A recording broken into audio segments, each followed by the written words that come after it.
Hollywood's Golden Age stars captivated the world with elegance, charm, and unforgettable performances, yet behind those flawless public images existed carefully controlled secrets designed to protect studio investments and preserve manufactured reputations. From hidden children and altered personal histories to private heartbreaks, these famous figures lived under relentless pressure to appear perfect. This story uncovers the private lives they were never permitted to revealing some of the darkest family secrets connected to the people who helped create Hollywood's dream factory, truths buried for decades beneath glamour, fame, and the studio system's unspoken rules. One of the most striking examples is the case of a hidden daughter raised as a stranger. During the filming of The Call of the Wild in 1935, Loretta Young and Clark Gable became involved while Gable was married and Young, a devout Catholic, was expected to maintain a spotless public image. After discovering she was pregnant, Young withdrew from public life and secretly gave birth to a baby girl named Judy. To prevent scandal, the child was placed in an orphanage for more than a year, then later presented as an adopted child when Young brought her home, creating a story that would endure for decades. To further conceal the truth, Young arranged a cosmetic procedure to change her daughter's ears because they resembled Gable's distinctive features. Judy Lewis grew up surrounded by rumors and unanswered questions, noticing her resemblance to Gable but being repeatedly told by her mother that no biological link existed. Gable never publicly acknowledged her, though the two reportedly met once when Judy was a teenager, an experience that deeply unsettled her. Only in her early 30s did Judy confront her mother and finally learn the truth, later revealing in her memoir Uncommon Knowledge how the secrecy affected her identity and relationships.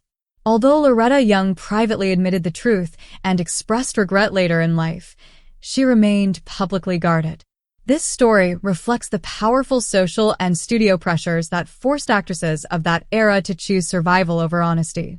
Another long-whispered secret involved Patricia Lake, a woman widely believed to be the niece of screen legend Marion Davies. Davies, a major film star and longtime partner of media tycoon William Randolph Hearst, lived within a relationship surrounded by speculation because Hearst remained married to another woman. During a trip to Europe in 1919, a child was quietly born.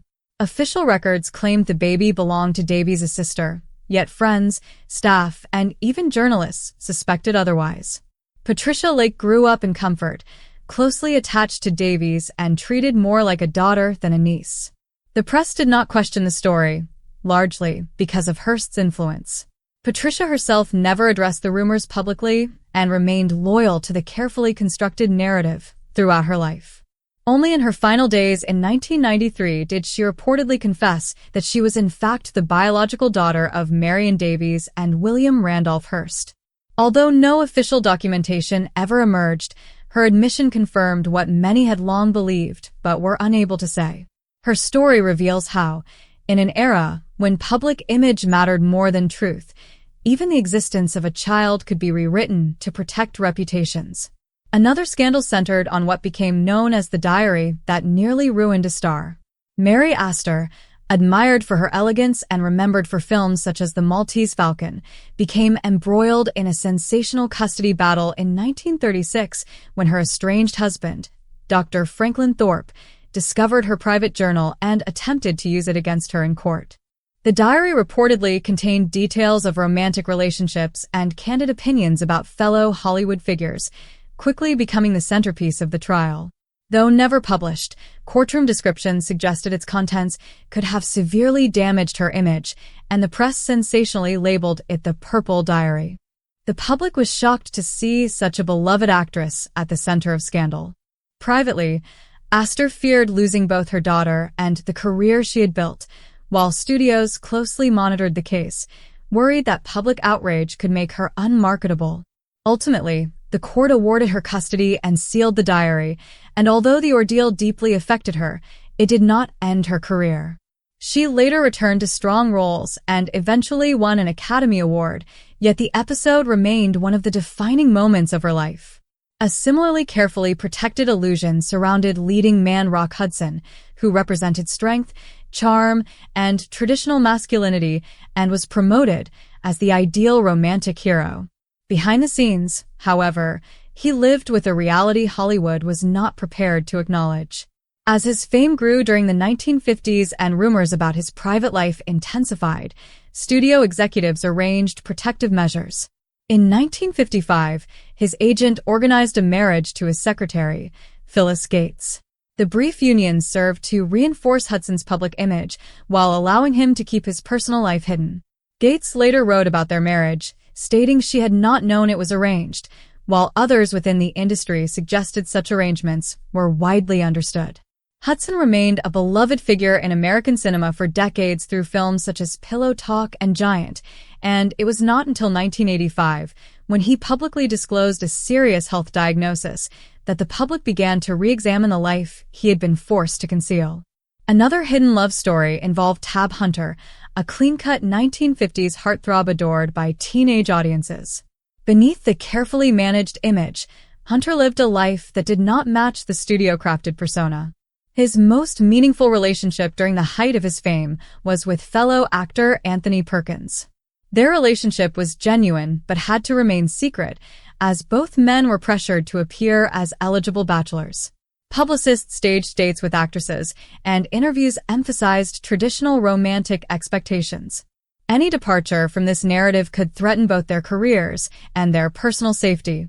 In his memoir, Hunter later described the emotional strain of maintaining a double life and the pain of hiding a relationship that mattered deeply to him. Perkins faced similar pressures, and as professional demands increased, the two eventually drifted apart. Their story illustrates how ordinary love had to be erased in an era when public appearances mattered more than personal truth.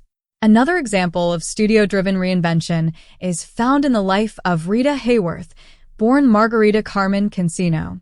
Raised in a family of performers, she was trained by her Spanish-born father and introduced to professional work at an early age. When studio executives recognized her potential, they also viewed her heritage as a marketing obstacle.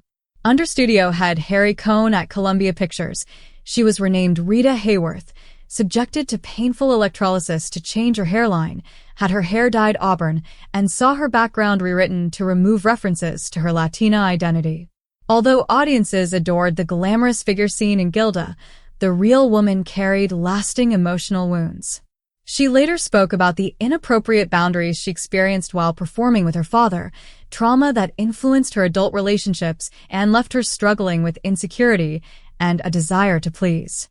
Her famous remark, "They go to bed with Gilda and wake up with me," captured the painful divide between her public image and private self. A similar contrast existed in the carefully maintained image of Joan Crawford as the perfect working mother.